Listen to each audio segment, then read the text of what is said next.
For example ఇదే technology మనము ఒకటేది తీసుకొని తినడానికి ఫర్ ఎగ్జాంపుల్ ఒక కర్ర పెట్టేవాళ్ళు. ఇప్పుడు we are putting some machine and extracting it, right?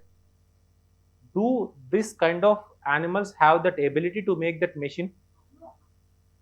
No. అంటే చేసుంటే ఒకవేళ ఈ పాటి చేసేయాలి కదా. కాంటెక్స్ట్ ఏంటంటే ఇన్ని సంవత్సరాల నుంచి ఉంటా ఉన్నాయి కదా అవి కూడా. These are all called primates. అంటే ఎప్పటి నుంచో ఉన్న జీవులే కదా. ఇప్పుడు చేసేయాలంటే ఎప్పుడో చేసేయాలా? మ్యాన్ ఎప్పుడో ఓవర్ పవర్ చేయాలా? సో దానికి ultimate definition like brief conclusion ఏంటంటే they have the rudimentary mode of cultures which is in the form of learned and shared, but which was important for the which determines or shapes a differentiation between the man and this small animals is main thing is your symbols and your technological advancement. Symbols, ఒక symbol రావటం వల్ల నీకు worship start అయింది. Idea ఉంది? టోటమిజం. ఆ టోటమిజం వల్ల group division అయింది. ఆ గ్రూప్ డివిజన్ వల్ల నీకు రిలీజియన్ ఎస్టాబ్లిష్ అయింది. ఆ రిలీజియన్స్కి నామ్స్, కోడ్స్, రూల్స్ ఉన్నాయి. ఆ నామ్స్, కోడ్స్, రూల్స్ ఎస్టాబ్లిష్ చేయడానికి నీ జనరేషన్ నుంచి క్యారీ చేస్తున్నావు.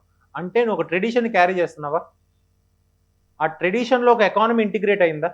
For example from the point of our Vedas, again from the point of వర్ణ. వర్ణాల ట్రెడిషన్లో ఏం ఇంటిగ్రేట్ అయింది?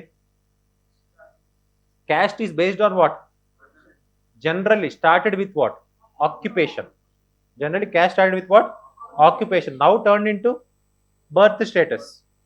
బట్ ఇప్పుడు క్యాస్ట్ ఆక్యుపేషన్ స్టార్ట్ అయినప్పుడు ఇవన్నీ వాటిలో ఉన్నాయా? Like from the point of these animals they don't have this kind of things, right? ఉండుంటే ఎకనామీ డివైడ్ చేసుకున్నాయి కదా, బట్ అలా చేయలేదు కదా. చేయకపోవడంలో man is the highest of the all species అనేది give the last final conclusion of